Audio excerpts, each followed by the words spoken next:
নমস্কার, doctor Rajat Chowdhury, consultant critical care medicine, Samaritan clinic. আমার শিক্ষাগত হিসেবে আমি ক্রিটিক্যাল কেয়ার মেডিসিন প্র্যাকটিস করি এবং আমার যে টপিকটা সেটা হচ্ছে basically how to create awareness বা কীভাবে মানুষকে সচেতন করা যায় রিগার্ডিং ইন্টেন্সিভ কেয়ার মেডিসিন। এখন ইন্টেন্সিভ কেয়ার মেডিসিন একটা এমন সাবজেক্ট যেটা ডিল করে পেশেন্ট যখন অত্যন্ত কৃত্রিম শ্বাসযন্ত্র বা কৃত্রিম সাহায্য যখন লাগে, সেই সময় যেই সাবজেক্টটা ডিল করে সেটা হচ্ছে ইন্টেন্সিভ কেয়ার মেডিসিন। সাধারণত এই সাবজেক্টটা সাধারণ লোকে বুঝতে পারে না, কেন কি এটা আইসিইউ ম্যানেজমেন্টের একটা বিরাট অংশ।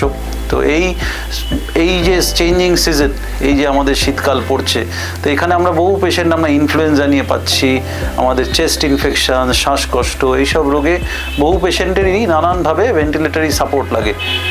ভেন্টিলেটরি সাপোর্ট লাগা মানেই যে পেশেন্টের খুব খারাপ কন্ডিশনে আছে সেটা তো বটেই, কিন্তু তাকে যে বাঁচানোর এই একটাই উপায় যে ভেন্টিলেটরি যা সাপোর্ট, সেইটা কিন্তু বুঝতে হবে। ওই জন্য ভেন্টিলেটর থেকে ভয় পেলে চলবে না।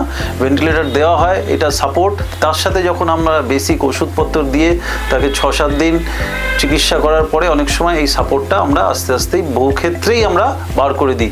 তো ভেন্টিলেটর যে আগে যে প্রচণ্ড মানুষের মধ্যে একটা ভয় ছিল, সেই ভয়টা পাওয়ার কোনো দরকার নেই।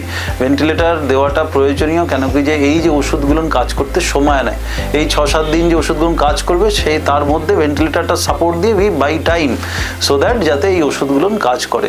দ্বিতীয় কথা হচ্ছে যে আমাদের এই যে ইন্টেন্সিভ কেয়ার মেডিসিন, এখানে আমরা বহু ক্ষেত্রেই আমরা মানুষজনকে বলি যে যেন তারা তাড়াতাড়ি একদম ইমিডিয়েটলি, যেরকম চেস্ট পেন হলে পরে উই সে দ্যাট আমরা বলি তাড়াতাড়ি এমার্জেন্সিতে রাশ অ্যাকশন, মানে তাড়াতাড়ি নিয়ে আসুন বুকে ব্যথা হলে। সেরকমই শ্বাসকষ্ট হলে পরে, পেটে ব্যথা হলে পরে, পেচ্ছাপ আটকে গেলে, মাথা ঘুরলে, অচৈতন্য হয়ে পড়লে, এই সব সাবজেক্টটাই কিন্তু ইন্টেন্সিভ কেয়ার মেডিসিন।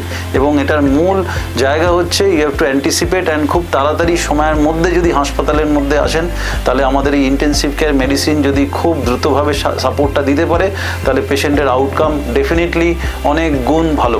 এটা জানি এটা খুবই ক্রিটিক্যাল একটা ফিল্ড, যেখানে মর্টালিটি বা মানুষের মৃত্যুর হার একটু বেশি, কিন্তু আমরা যদি তাড়াতাড়ি আনতে পারি আমাদের রোগীকে ইন্টেন্সিভ কেয়ার মেডিসিনের কাছাকাছি, তাহলে ডেফিনেটলি নো ডাউট যে পেশেন্ট কিন্তু অনেকটাই সুস্থতার দিকে মুখ দেখবে। নমস্কার।